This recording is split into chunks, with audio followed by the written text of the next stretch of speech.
Nos anos 20, Nova York era o lugar onde tudo acontecia.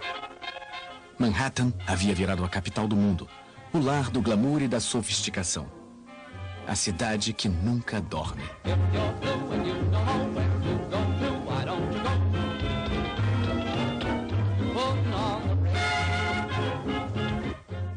Lá, jovens dançavam jazz e pessoas se tornavam milionárias da noite para o dia.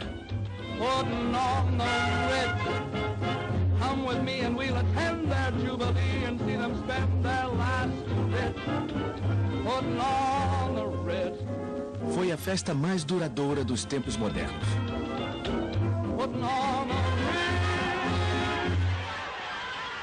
Sem aviso, a bolha estourou. A festa acabou. Um terremoto financeiro abalou Wall Street. A história viria a chamá-lo de o Grande Crash. E ele traumatizou a nação americana. Milhares de empresas quebraram. Milhões de pessoas perderam seus empregos. Homens orgulhosos encaravam a humilhação do auxílio à pobreza e da sopa comunitária. Famílias que perderam suas posses foram viver em favelas, a um passo dos símbolos de riqueza. Como os Estados Unidos cresceram e caíram tão rapidamente? Como a locomotiva do mundo ocidental se pôs de joelhos em 1929?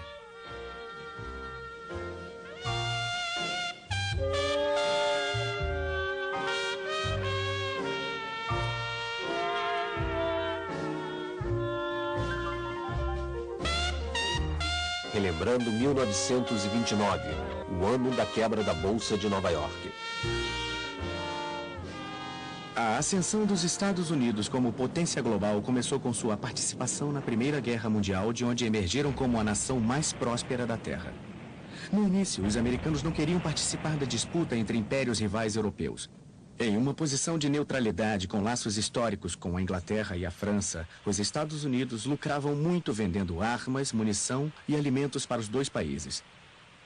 E não eram só os comerciantes de armas que ficavam ricos. Os funcionários das fábricas ganhavam bônus generosos. Além disso, o governo americano precisava de uma vitória dos aliados para proteger os 3 bilhões de dólares que financiavam a guerra.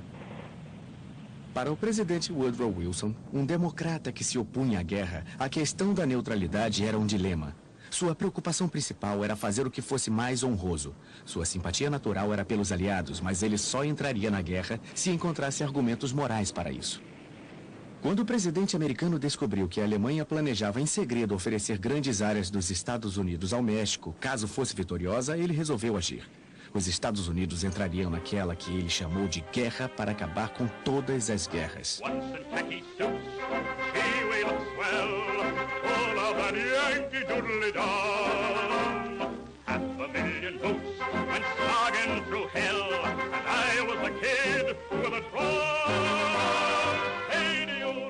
No verão de 1917, as tropas americanas rumaram para os campos de batalha europeus. Johnny, get your gun, get your gun, get your gun. Take it on the run, on the run, on the run. Here. Nos campos de batalha franceses, onde o combate era mais intenso, chegou-se a um impasse, com baixas apavorantes. Milhões haviam morrido dos dois lados. Over there, send the word over there. That the Yanks are coming, the Yanks are coming. Em 2 meses, os americanos mandaram 2 milhões de recrutas bem dispostos e bem armados para ajudar os já exaustos aliados. O dinâmico reforço dos Yankees foi decisivo. Pela primeira vez em 4 anos de uma batalha acirrada, os soldados alemães bateram em retirada. Em 11 de novembro de 1918, um armistício deu fim à Grande Guerra. O mundo inteiro comemorou. O presidente Wilson viajou para a França, onde foi saudado como um anjo da vingança. A investida americana de última hora ajudou os aliados a vencer a guerra e salvou a vida de muitos franceses. Mas em Paris, onde o Tratado de Versalhes seria negociado, o programa de paz não foi tão bem recebido pelos franceses, cuja sede de vingança discordava do desejo idealista de Wilson de evitar guerras futuras. Ao voltar para casa, Wilson descobriu que o ânimo de seus conterrâneos havia mudado. Muitos americanos, especialmente os republicanos que então controlavam o Senado, não queriam continuar envolvidos com assuntos europeus. Os Estados Unidos não assinaram o Tratado de Versalhes e a derrota democrata nas eleições presidenciais de 1920 marcou o fim de Wilson e de sua busca pela paz mundial.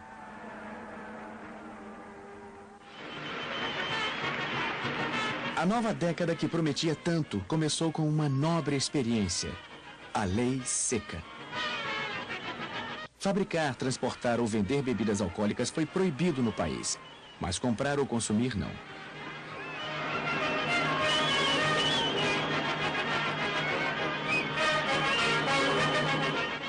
Por todo o território americano, milhares de litros de bebida alcoólica foram jogados fora.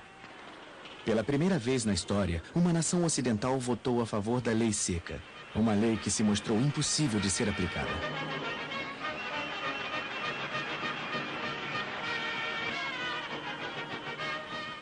Warren Harding, o novo presidente republicano, tratou a Lei Seca como a maioria de seus compatriotas, abraçando a causa em público, mas bebendo uísque reservadamente. Harding teve uma vitória esmagadora.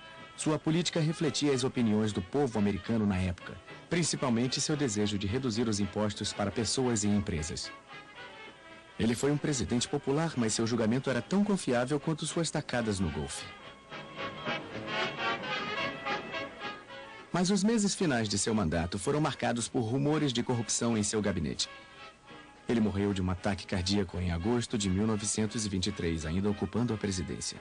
Contra seu sucessor Calvin Coolidge, nunca seriam levantadas suspeitas de corrupção. Ele era um republicano devoto cujo slogan era: "O principal negócio dos Estados Unidos são os negócios". Ele era contra todas as formas de regulação e defendia o livre comércio e a livre iniciativa. Coolidge também era presbiteriano praticante. Ele acreditava que até Deus era capitalista e que trabalhar em uma fábrica era uma forma de adoração. Um jornalista perplexo o apelidou de puritano na Babilônia. Mas quando entrou na Casa Branca, ele demonstrou que era um puritano muito flexível. Arquétipo de republicano da época, Coolidge presidiu durante o período de maior prosperidade na história de todas as nações. These are some of the reasons why I want to cut down public expense. I want the people of America to be able to work less for the government and more for themselves. I want them to have the rewards of their own industry. This is the chief meaning of freedom. Em uma época de individualismo bruto, Coolidge queria ser um herói e um puritano. Sua mulher usou uma das maravilhas da época, a câmera de filmagem, para mostrá-lo como um improvável cowboy do Velho Oeste. Em meados dos anos 20, até o Velho Oeste havia sido posto a serviço do enorme surto de energia industrial e engenharia que estava transformando os Estados Unidos. Os grandes espaços abertos, ricos em recursos naturais, estavam sendo explorados. As cidades se tornaram movimentados centros comerciais. Navios cheios de imigrantes traziam mão de obra barata para o país que agora era o mais rico do mundo. Com os juros, os empréstimos feitos para os aliados durante a guerra chegaram a 12 bilhões de dólares. Quase todas as nações do mundo ocidental deviam dinheiro aos Estados Unidos. Os Estados Unidos haviam se tornado uma enorme potência industrial e o maior de todos os empresários era o engenheiro Henry Ford, que desenvolvia motores desde a década de 1890. Ele previa que um dia todas as famílias teriam um automóvel. O sonho se tornou realidade quando Ford inventou a linha de produção em massa, uma esteira rolante contínua em que exércitos de trabalhadores montavam automóveis idênticos, peça por peça. E quanto maior a quantidade, menor o preço.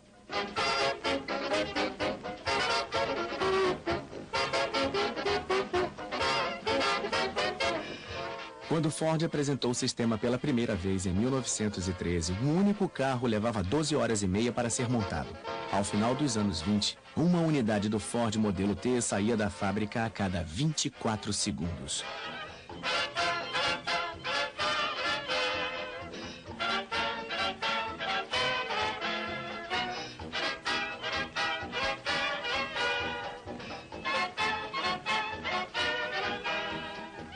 A linha de montagem de Ford fez os Estados Unidos andarem mais rápido.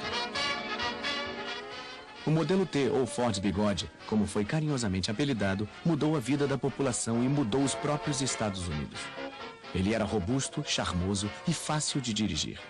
Custava apenas $295, quase $550, mais barato que o modelo original. E graças a outra invenção americana, o pagamento em parcelas, a maioria das famílias podia comprar um. Até 1924, 10 milhões haviam sido vendidos.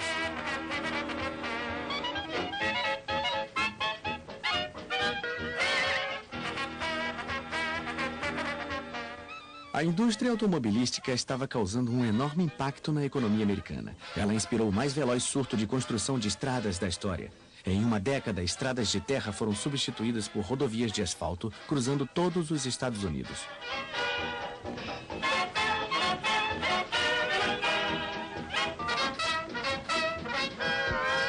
Surgiram postos de gasolina aos milhares e a sede por gasolina levava a indústria petrolífera a gerar lucros inacreditáveis. A indústria automobilística usava 96% do petróleo do país, 80% da borracha e 20% do aço. Em 1928, havia 9 automóveis para cada 10 famílias. A produção em massa acelerou a fabricação e cortou os custos. Henry Ford classificou a nova técnica de Messias dos negócios. Um Messias que, sem dúvida, vestia um terno produzido em massa, pois os fabricantes de roupas americanos substituíram os trajes feitos sob medida por roupas prontas para usar e feitas para todos os tamanhos, idades e bolsos. Os salários de toda a classe trabalhadora aumentavam. E com os impostos mais baixos, as famílias americanas tinham maior poder de compra. A dona de casa e a moça trabalhadora que queriam a última novidade, a máquina de lavar roupas, a geladeira ou o aspirador de pó, economizavam tempo nas tarefas domésticas. I'm in the mood for food. I'm in the mood for food. So feed me, feed me, feed O rádio, originalmente produzido para a comunicação a longa distância, também se tornou um aparelho doméstico indispensável em meados dos anos 20, mas apenas as famílias abastadas poderiam arcar com esse modelo de $275. I'm in the mood for food. Campanhas publicitárias como estas transformaram um nicho de mercado em um mercado nacional. 11 milhões de rádios foram vendidos apenas em 1925. Eles traziam notícias, previsão do tempo, novelas e muita música para uma nação encantada.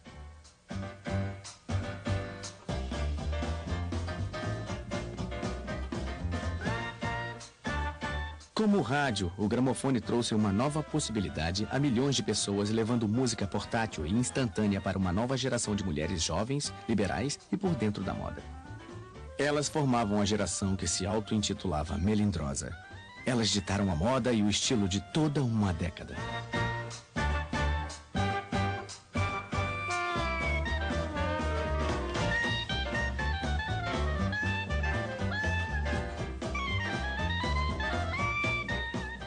O recém-surgido ramo da propaganda as adorava.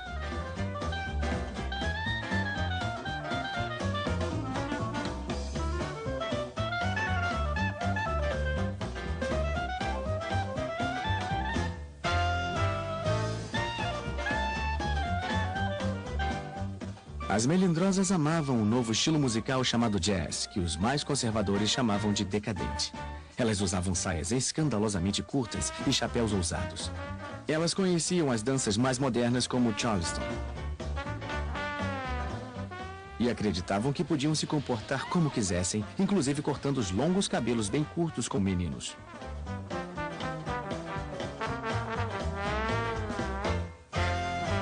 Festas animadas que duravam noites inteiras eram seu habitat natural.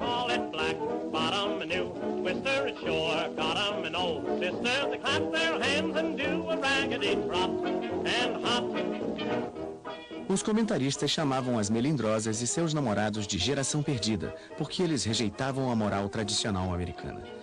Mais rebeldes que nunca, adoravam consumir o fruto proibido, o álcool. O consumo ilegal de álcool já era generalizado e estima-se que havia nos Estados Unidos 32 mil bares clandestinos pertencentes a gangsters que conduziam seus prósperos estabelecimentos sem pagar nenhum imposto. E esses eram só os bares de mais alto nível. O número de bares ilegais de fundo de quintal que vendiam bebida barata e embriagante era de centenas de milhares.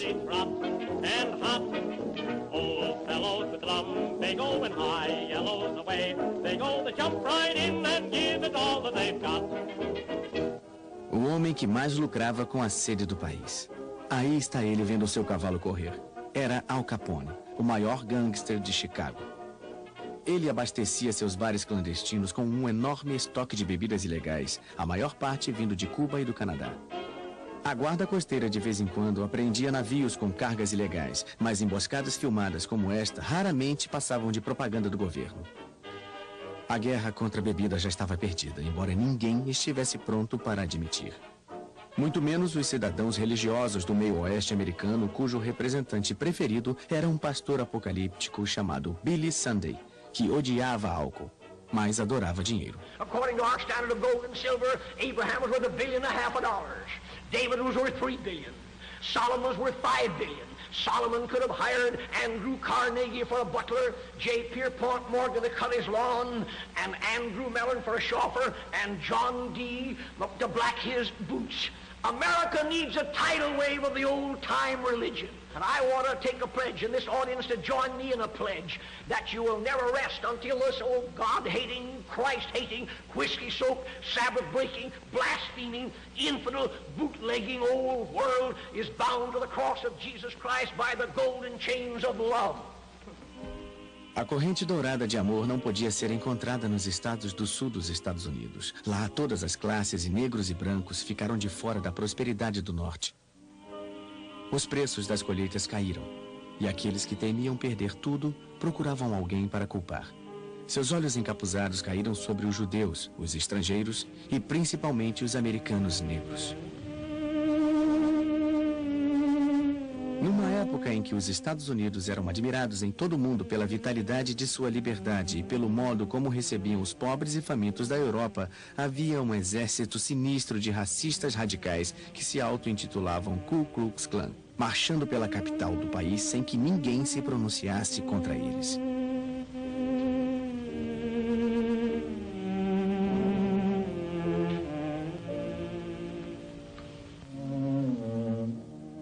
Na época desta marcha, a Ku Klux Klan tinha 5 milhões de membros. Para evitar os linchamentos, muitos negros partiam para o norte. Muitos criaram um novo lar no subúrbio de Nova York chamado Harlem. Have you seen the well-to-do upon Lenox Avenue, on that famous thoroughfare, with their noses in the air, high hats and colored collars, white spats and $15, spending every dime for a wonderful time. If you're blue and you don't know where to go to, why don't you go where Harlem blitz, putting on the ritz. A era do jazz, que havia começado em Nova Orleans, lançou novas e sofisticadas raízes no elegante gueto afro-americano. If you're blue and you don't know where to go to, why don't you go where Harlem blitz, putting on the ritz. That's where each and every Lulu Belle goes, every Thursday evening with her swell bows, rubbing elbows. Come with me and we'll attend their jubilee and see them spend their last 2 bits, putting on the ritz. Nunca havia sido tão bom. Aos olhos do povo, ele era um ótimo presidente. Mas enquanto a economia continuava em ascensão, uma perturbadora corrente se escondia por baixo da prosperidade. O crédito instantâneo e o fato de o governo se recusar a regular a bolsa de valores, que estava fora de controle, anunciavam um desastre iminente. E muitos países europeus enfrentavam dificuldades para pagar suas dívidas de guerra com os Estados Unidos. A ascensão republicana continuou sob o comando de Herbert Hoover, que tinha sido secretário do Comércio desde 1920 e que muitos chamavam de arquiteto da prosperidade. Ele queria realizar um mandato ainda mais cheio de prosperidade e progresso. Durante a campanha presidencial de 1928, Herbert Hoover previu que os abrigos para pobres estavam quase em extinção e disse que os Estados Unidos estavam mais próximos de acabar com a pobreza do que jamais havia estado qualquer nação na história. Hoover representava o sonho americano. Aos 40 anos, ele havia se tornado multimilionário. Ou seja, ele sabia lidar com dinheiro. Mas seu próprio sucesso o levou a acreditar que todo homem deveria ser responsável pelo seu próprio bem-estar. O governo, disse ele, não deve interferir na vida das pessoas. Quando Hoover assumiu o poder na Casa Branca, ele prometeu extinguir a cultura dos bares clandestinos que os gangsters haviam criado em todos os Estados Unidos. Ele queria exterminar os grandes chefes de quadrilha como Al Capone, que havia acumulado uma fortuna de $30 milhões em 1927. Capone virou uma espécie de celebridade e até as torcidas dos jogos de beisebol o reverenciavam. Mas a violência aumentou. No Dia dos Namorados de 1929, Capone mandou seus pistoleiros para uma garagem de Chicago. 7 membros de uma gangue rival foram executados. Esta filmagem é uma reconstituição do massacre, mas as fotos contam por si só essa terrível história. Os assassinatos a sangue frio comprometeram o status de celebridade de Al Capone. Em 1931, Capone foi julgado por sonegação, por não pagar impostos sobre os lucros de suas atividades ilegais. Ele foi condenado e passou anos na prisão de Alcatraz.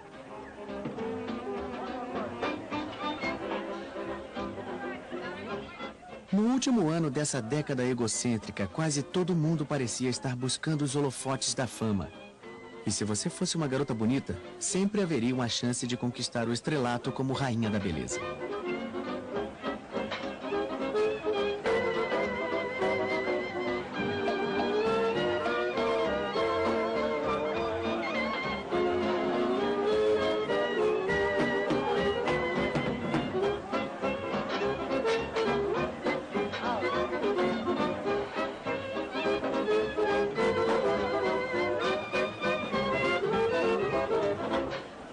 Era uma época em que feitos banais andavam lado a lado de feitos extraordinários, como os altíssimos arranha-céus de Manhattan.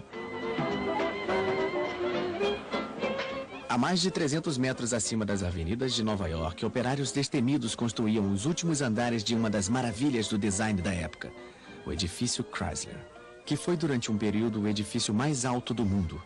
Ele foi construído por homens de profissão arriscada e o momento era perfeito para que se tornasse um símbolo dos loucos anos 20. Mas lá embaixo, na arena comercial das bolsas de valores de Wall Street, especuladores continuavam a comprar ações com um fervor que se tornou uma característica da época. Parecia haver uma certeza cega de que nada daria errado. Mas numa quinta-feira, no dia 24 de outubro de 1929, sem aviso prévio, a bolha estourou. Todos tentaram vender as ações que tinham.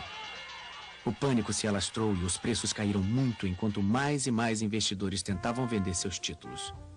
No fim daquele dia, o mercado de ações havia perdido $4 bilhões.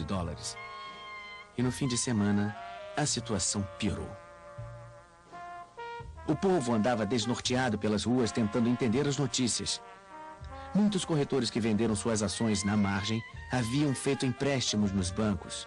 Os bancos começaram a exigir o pagamento dos empréstimos.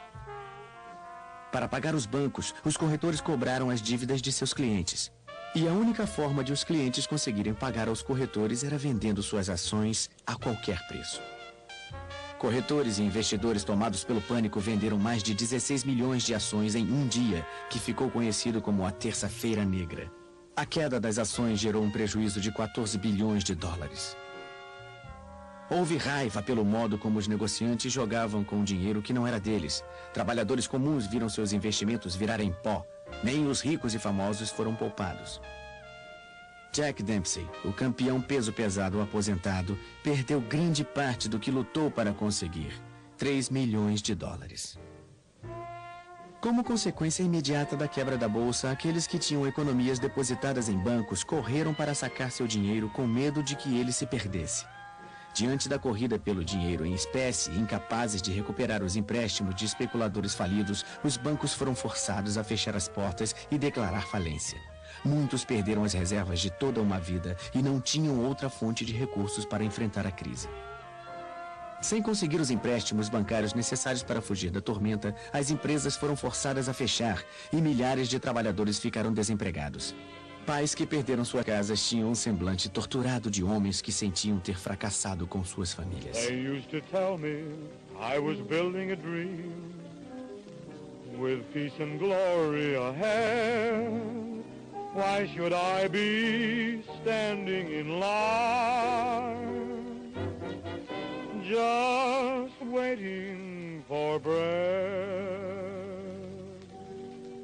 Once I built a tower up to the sun, brick and rivet and lime.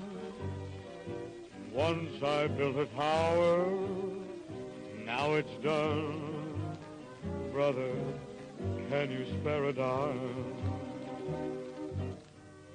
As reverberações do crash da bolsa se fizeram sentir em toda a economia mundial. Os bancos americanos que emprestaram dinheiro para a Europa para ajudar no processo do pós-guerra cobraram as dívidas numa tentativa de se manterem funcionando. A cobrança gerou uma crise financeira no exterior e os bancos americanos não conseguiram juntar o dinheiro necessário para sua própria recuperação.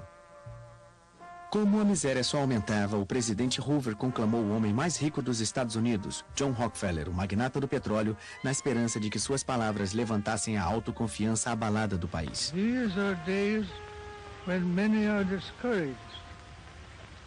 In the 93 years of my life, depressions have come and gone. Prosperity has always returned and will again. Hoover teimosamente insistiu que a maré ruim era temporária. Ele declarou em uma reunião oficial de negócios: os senhores chegaram 60 dias atrasados, a depressão terminou. A confiança do público no presidente diminuía.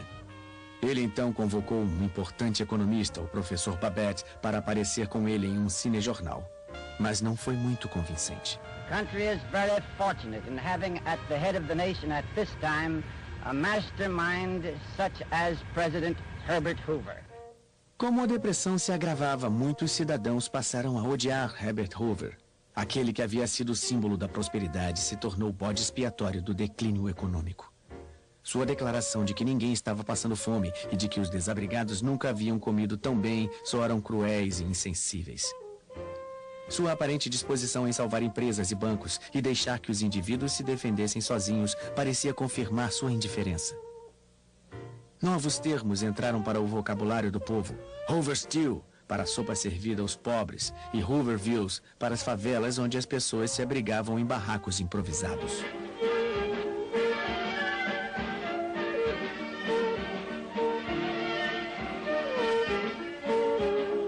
Jovens casais desesperados disputavam cansativas maratonas de dança em que o par que resistisse até o fim levava para casa um prêmio em dinheiro. Embora todos os dançarinos sonâmbulos estivessem ali por uma única razão: seu cansaço seria recompensado com uma refeição grátis. O país mais rico da face da terra não conseguia alimentar todos os seus cidadãos.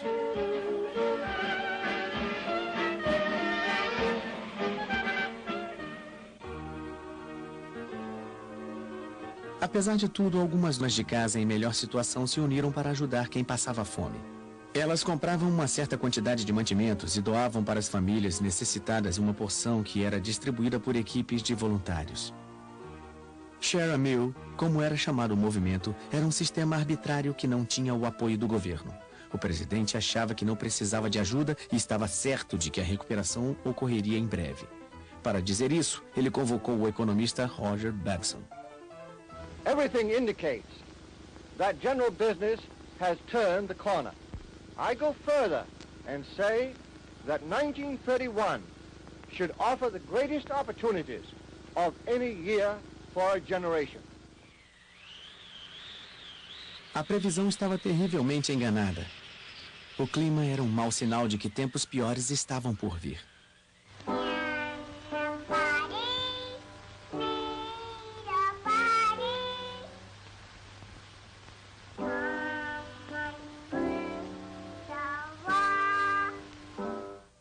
Atravessando a plantação significava superando tempos difíceis. E quanto mais as coisas pioravam, mais sentimentais os cinejornais ficavam.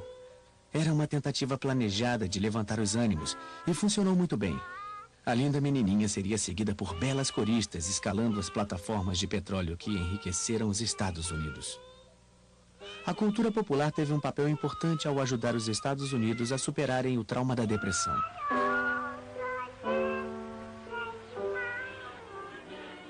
Na virada da década, a forma de entretenimento mais popular era o cinema. A maioria dos americanos assistia a pelo menos um filme por semana. A bilheteria semanal chegava a 100 milhões de espectadores. Nos 5.000 filmes produzidos durante os anos da depressão, as plateias eram transportadas a um mundo onde as dificuldades financeiras eram praticamente desconhecidas. Os cinejornais também lembravam aos americanos que, por mais assustador que parecesse o futuro, nenhuma nação havia realizado tanto quanto os Estados Unidos. Apesar da depressão, a engenhosidade americana continuava a crescer. O Empire State Building se tornou o prédio mais alto e grandes navios transatlânticos continuavam a ser construídos. 75 miles from the Statue of Liberty. Como a lei seca havia proibido o uso de champanhe nos lançamentos, fazia-se um coquetel com água de cada um dos 7 mares.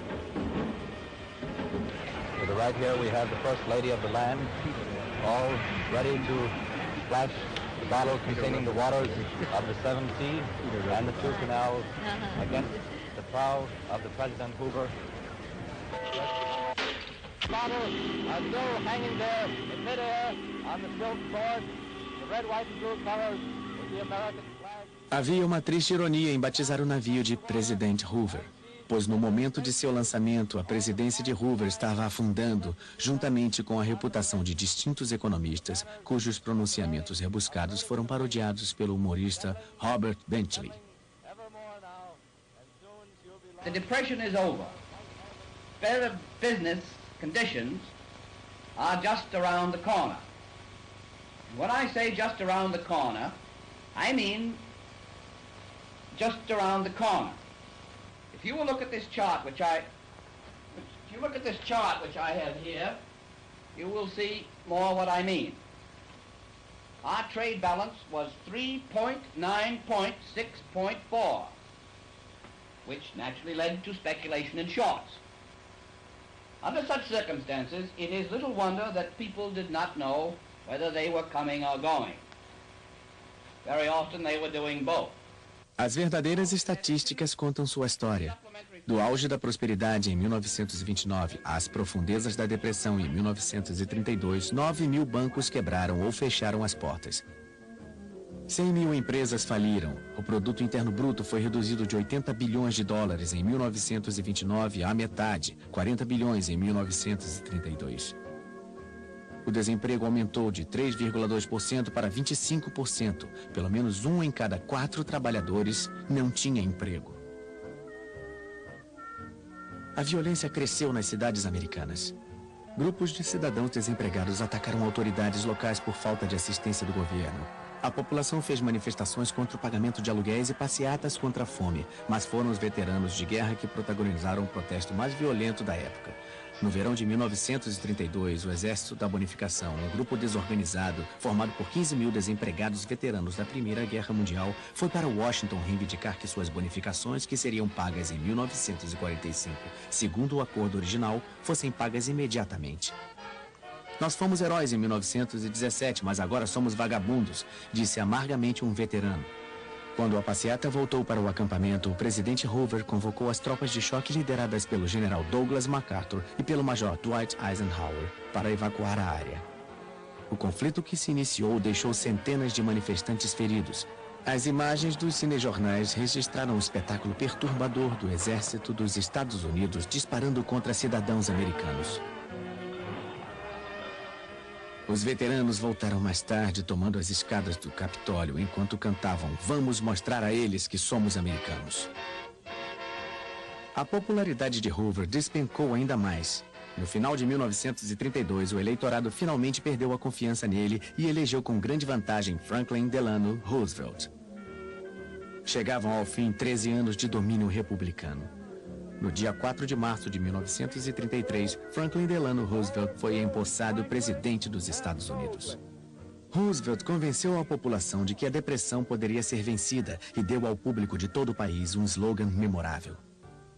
Let me assert my firm belief that the only thing we have to fear is fear itself.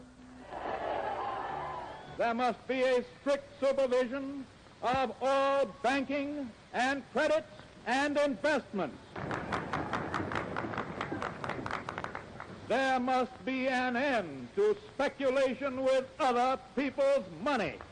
O primeiro ato do novo presidente foi tomar as rédeas do sistema bancário, que estava fora de controle. Ele fechou todos os bancos do país por 4 dias para que fosse realizada a análise de suas contas. Só puderam retornar suas atividades os bancos que tinham gerenciado corretamente suas contas e dispunham de suficiente dinheiro em espécie.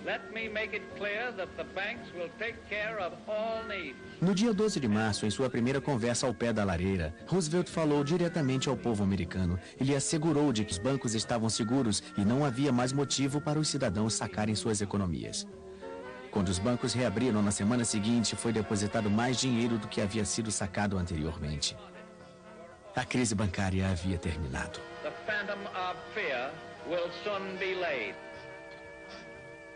Roosevelt assinou então a lei que pôs fim à lei seca. Em todos os estados americanos, a nobre experiência havia sido um óbvio fracasso. A proibição deu origem a uma criminalidade exacerbada e fez com que mais da metade dos americanos se habituasse a desrespeitar a lei. O programa de assistência de Roosevelt, a Administração Nacional de Recuperação, era o coração de sua estratégia de longo prazo para diminuir o sofrimento causado pela depressão, tomando para si a responsabilidade pelo bem-estar do povo e criando novos empregos. A Casa Branca convocou Jimmy Durante, um comediante de Hollywood, como um excêntrico porta-voz. You've got a president now. He gave the land a new deal. You hold the cards, now you deal. You put shoulders to the plow. He gave us what we asked for, now pay him back somehow. Step out in front, get back of the president, and give a man a job. If the old name of Roosevelt makes the old heart throb, you take this message straight from the president and give a man a job. Now listen to me, everybody. Step out in front, get back of him, get back of the president, and give a man a job. You know he's born up front. You know that. I know it. So step out and give a man a job. You know who's in back of this in NRA? No? Well, I'll tell you. And when I do, it'll give you heart a throb. You take this message straight from the president and get a man a job. I have told you the story of our steady but sure work in building our common recovery. In my promises to you, I made 2 things plain. First, that I pledged no miracles. And second, that I would do my best. I thank you for your faith. Our troubles will not be over tomorrow, but we are on our way, and we are headed in the right direction.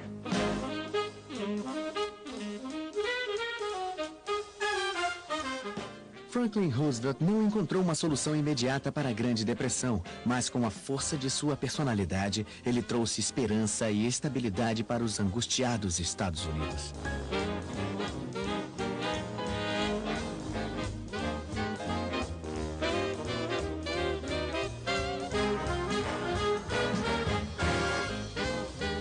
Aqueles que sobreviveram às tormentas que se seguiram ao crash da Bolsa de 1929 se lembrarão para o resto da vida dos anos que o precederam. Uma década idílica, divertida, irresponsável, porém maravilhosa. Os loucos anos 20.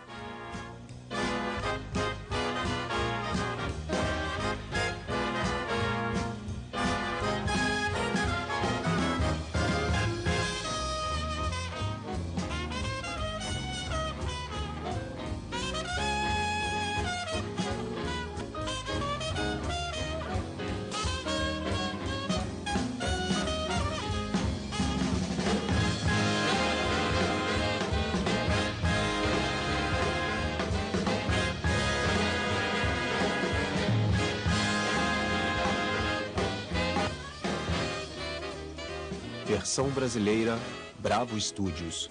Distribuição, Sinapse.